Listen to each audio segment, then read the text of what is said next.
So, Harrison Price from the Historic Wall Center. We welcome in John Shannon, the former executive producer of Hockey Night in Canada, his podcast, 100% Hockey, and, of course, the most famous man from Oliver, British Columbia. How are you? I'm great, boys. How are you today? Yeah, fantastic. Missed you last week, so we got plenty to catch up on, including I what saw you made who you of had on. You had the important people on. It's okay. I'm used to it. You're the important people. We had, I had at least 2 calls from Oliver saying, "Are you sick? Are you okay?" What we do know is John rides with us during the summer, so we got to get the people in who are going away for the summer. Anyways, look, they ran it all back. What do you make of their strategy in free agency? Well, it got to a point where Besser was the best winger out there. So that made some sense. The Demko one, to me, is the fascinating one. Now, I think that you can look at it and say if he's healthy, he's one of the top 5 goalies in the game, and I agree. But that's that phrase, if he's healthy. And then I think that to mitigate that, that's why they went short. So I don't think that they did very much wrong in re-signing the 3. But at the same time, there's still work to do. And I think that's a big part of what this summer's got to bring. By all reports, Demko is healthy and on a very good program right now. Would that have been enough for you, John, or you still have some uneasiness about his health? Well, yeah, I mean, I don't have the doctor's reports, and the team does. So you have to think that if they're satisfied with what the doctors are saying and what Thatcher's saying, then you go with it. And if you have the understanding that this guy can play 50 to 55 games for you, maybe 55 is too many, but play 50 games for you, then you're in pretty good shape. And then, and dare I say it, with the 3 goaltenders, are you playing with some level of richness that will allow you to move one of them in order to try to improve another part of the team? Well, Patrick certainly hinted at that, talking about trading. Something has to shake loose, or I forget what his verbiage was with regards to Archer Sheilov's at training camp. It was Rutherford who said a file will have to deal with the odd man out. Yeah, and Patrick said comments on it too. Quite frankly, on one of our shows, Patrick said, in the next couple of weeks, we're going to have to address the Sheilov situation. And it became very obvious that it was the Sheilov's part of it, not the Lankinen part. But the question is, like, what does that get you these days? And I've had many a debate with fans about, like, even promising goaltenders like that. I mean, they're still not worth a ton on the open market. Well, it depends what team you're talking about, and depends how desperate the team is to improve their situation. And it also depends on who you're prepared to take back and at what cap space are you prepared to take back. So I think it's a bit of a jigsaw puzzle, Blake, but for the most part, I agree with you. And the book on Sheilov's was he had a couple of weaknesses. It appears in the Calder Cup playoffs, though, those weaknesses kind of disappeared because he played so well. And darn well there were a lot of teams, one way or the other, whether it was live or on video, scouting what the Abbotsford team was doing. So I think there's the potential of finding something that can help the big club down the stretch or into the regular season. So we'll just have to wait and see. We talked about the health of Thatcher Demko. The bigger health question, perhaps, for the Vancouver Canucks, that one's big too. I shouldn't say the bigger one, but an additional health question is about Philip Hedl. By the way, Rafi Torres more importantly, Rafi Torres wants to say hello. Okay. Hey guys, how are Hey, you? Rafi. Love the show. One of our faves. Good stuff. Look at that hat, Rafi. Look at that hat. Oh my goodness, they're in the same Hey, hats. cool, cool, man. You don't know. Rafi. He's a beauty. He gave us an interview A year ago, maybe. Well, yeah, a couple of years ago, where he basically laid it all bare about looking back on his NHL life and going, "Oh my God, I can't believe I did that. I can't believe I did this." So, Good to see Rafi out there. All right, so pick it up. Phil, By the way, there's a couple of guys out here today like that. Rafi Torres and Matt Cook are both out here today. So, My goodness. Cookies everywhere these days. That's right. You got all the Canucks shift disturbers. All right, so is Burroughs there? Philip Hedl and Elias Pettersson 1-2 down the middle, 4 now. How long can that last? Is it lip service because that's just where they are right now and they have to justify the current situation? How much of it is real and how much of it is just posturing? Not to hedge my bets, but it's real for now. But I do think they're trying to fix it. I do think that. I think if you slipped a couple of beers with Allvin or Rutherford, they'd say, you know what, we'd really be happier if Hedl was our third center, and that we can find somebody to be the number 2 center. Now, who that is. What the cap hit is another story for another day. Are there players out there that would be happy to come to Vancouver and do that? And by the way, obviously now it's not because of free agency. It'll be by trade. So, who out there could fit that bill? And that's to me a key question in all this. But right now, they're saying that they're playing the game of poker, saying that this is going to be Hedl's job at this point. Yeah. But I do think in their mind they know that he'd be better at number 3. Perhaps you said on your podcast Hedl has a 60-point season. It's 45. It's the career high. So perhaps that's what's got him thinking. Yeah, in his mind, it's good. Yeah, exactly. If he thinks he's got a 60-point center in Hedl, sure. Alas, the facts don't bear that out. So, look, we're going to talk about this, I guess, for some time here, John.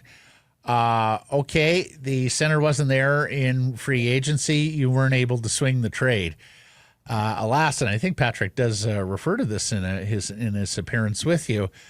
Alas, there are a lot of other teams looking for second line centers too, right? That struck out. It's not like the competition for that position has abated all that much, right? In what we've seen thus far.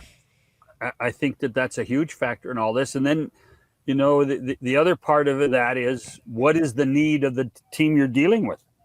That's where the Sheilovs thing does come in. Is there somebody out there that is in dire need of a second goalie that can be a difference maker, a 30-game guy that Sheilovs could probably play that could help you fill that number 2 center spot? And, it would just be, throwing feathers into the wind to pick out a team and say, yeah, that works, that makes sense. But I just don't think right now. I don't think anybody knows right now, and I think it's going to take the next 6 weeks to figure that out. On the Canucks side of things, Besser, you mentioned Besser was the best winger available. What did you make of the pivot of going back to Besser when they went back to Besser, and clearly now at the expense of the center ice position? They put their money in wing, not center ice. Yeah, well, but I also think they knew that when they were going to get the free agency, there wasn't going to be a centerman coming to Vancouver. So I heard Dreger say it's the devil they know, but at the same time, Besser can be a 30 to 40 goal scorer in the right environment, and those guys don't grow on trees. I mean, in my mind, the money that was spent on Besser was better money spent on Besser than, for instance, it was on Nick Ehlers.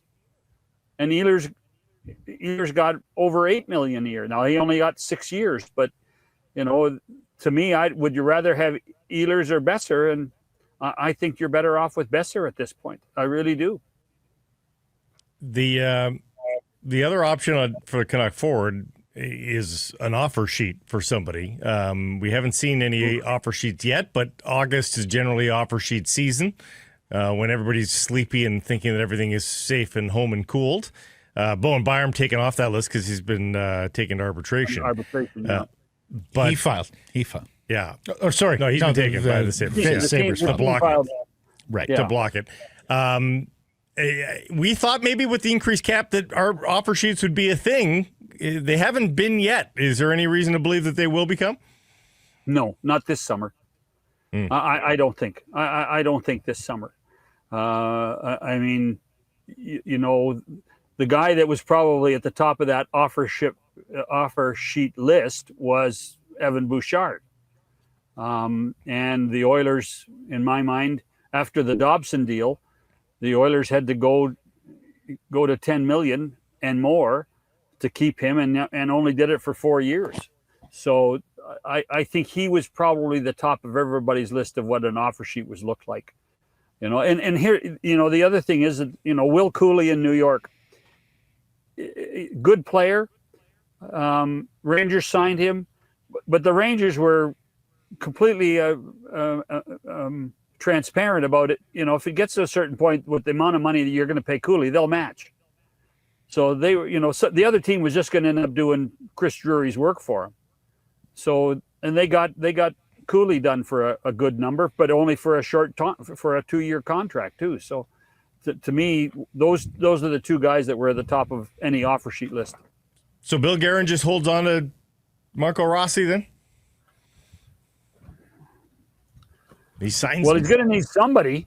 You know, somebody. Yeah. You know, they're a good team, and he's finally out from, you know, cap hell, out of the Parise Suter stuff. So, I mean, I do think what Bill's doing is Bill's trying to figure out and manage the Kaprizov file first, right? Figure out what's going on with Kaprizov, and then hopefully address the Rossi situation.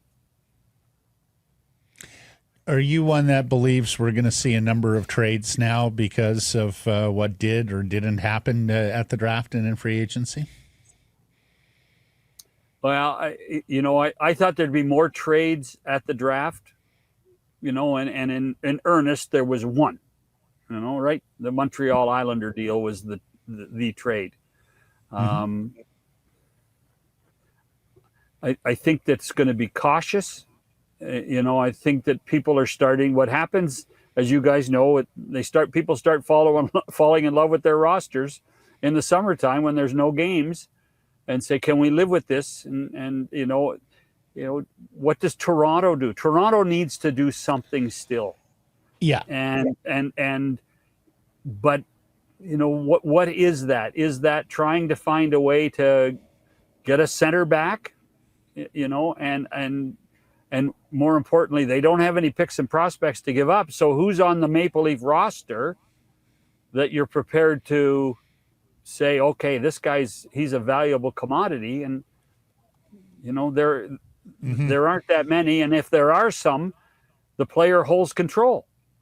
Yeah. So, well, let me ask you this, because Nazem Kadri's name has now come up, and he's got no move protection, full no move protection for one more year. That goes down to a 13-team no trade list next summer. Calgary had a very good season, but you know, the retool or rebuild, if whatever you want to call it, is on. And you know, many looked at that contract when it was signed and sweated the final years. Are the conditions ripe for Calgary to basically get out of the Nazem Kadri contract here at age 34 with 4 more years remaining at $7 million, because of how center poor the rest of the league is, and how much they'd be willing to offer here in the immediate term? It does make some sense. And it also makes some sense if you can turn whoever you get back for Kadri into a defenseman, because there's a good chance you're losing Rasmus Anderson somehow, some way. But at the same time, you know, every time you talk to people inside the Flames organization, all they do is rave about what a leader Kadri has become, and what a good player and a teammate Kadri has become, and how much Naz likes playing in Calgary.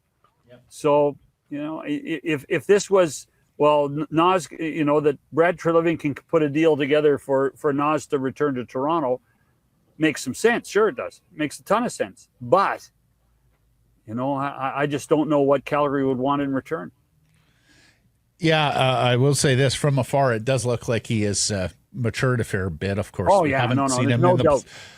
Yeah. He's 35 and the start of the season, guys. I would hope he's mature. I completely understand. 35. Hold on. Maybe the litmus hold on, test is the playoffs and whether he'd do something stupid in the playoffs, but he does look like Hold he's on, we're become talking more about of... we're talking about older players that have had this type of reputation, and you're talking Brad Marchand, you're talking Corey Perry, Right. guys. He's a come spring on. chicken in comparison to those guys. Right.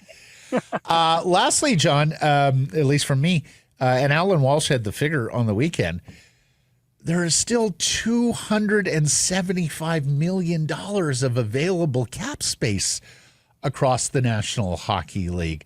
Unbelievable restraint. I've already called myself the mayor of Wrongville because I thought GMs, when given cap space for the first time in a half decade, would go on out there and spend it, and in many cases foolishly, on the available talent that was there on July 1st. But that was fantastic restraint from GMs across the league. What did you make of the approach that the league seemed to take to free agency and all this cap space that's going to be available here going into the season? The couple of things that came to mind. First of all, the cap is what's agreed to in the CBA. That's not necessarily the internal cap of the team. There are going to be teams that have restraints set by ownership, saying we're not going past this. As rosy as a picture as the National Hockey League always is, the $7 billion business that it is, there are teams still trying to make more money and trying to be in a position of being more financially independent. And there are still teams losing money in this league, and revenue sharing is important. So I think that's one of the things that people might want to understand, is that the owners are still cognizant of how much money's coming in and how much money's going out. Not necessarily what the cap is. The other thing is, there's a lot of guys like Kaprizov, like McDavid. There are future contracts in the next 2 or 3 years that need to get signed when the cap is even higher than it is now, over $100 million. Quinn Hughes Sure. coming in the Sure. Yes. Sure. There's a whole horde of these guys. Jack Eichel. There's a whole horde of these guys that are going to demand and suck a lot of this extra cap space into their own wallets. For this summer, too, guys. Next year's free agent class is amazing. I mean, now look, most of them are not going to get there, of course, but McDavid, But a lot of the Eichel, cap space that is being held up, is going to be held up by the Golden Knights themselves and waiting for their expiring contracts, and then saying, okay, now we can pay for Jack again. I mean, it's going to be a tough situation for a few teams to manage it. Billy Guerin's the best example, but guys like, there are other teams like what Pat Verbeek. Pat Verbeek's got a ton of space. San Jose's not even at the floor yet. Yep. And then you have the issue with, Mike Greer paid $6 million a year for 2 years for Dmitry Orlov, and you're going, guys, come on, it's going to keep throwing things out of whack. Yeah, but he's got to get to the floor. When you got to get to the floor, you got to overpay. It's free money for him. Next year, Kaprizov, Connor, Alex Tuck, Rasmus Anderson, Bobrovsky, Natchez, Kempe. It's a who's who right now of the NHL, with McDavid and Eichel, of course, at the top of the list next year. Right. UFA, but of course, many won't get there. And there's a lot of big RFAs that'll take up some of that 250 you're talking about. There's still a lot of RFAs unsigned. So, yeah. Big names: Hughes, Rossi, Byram, Velarde, McTavish. Those guys are making some dough. No, I hear you. It's just they're somewhat capped in what they can earn. Yeah. You could go unless you go unless like a guy like Mason McTavish can go get that 8-year deal. Out of the Ducks and 7. Right. So that makes good sense. Yeah, no, I hear you there. We'll let you get back to the golf course, fairways and greens. Thank you, Mr. Shannon. Cheers, boys.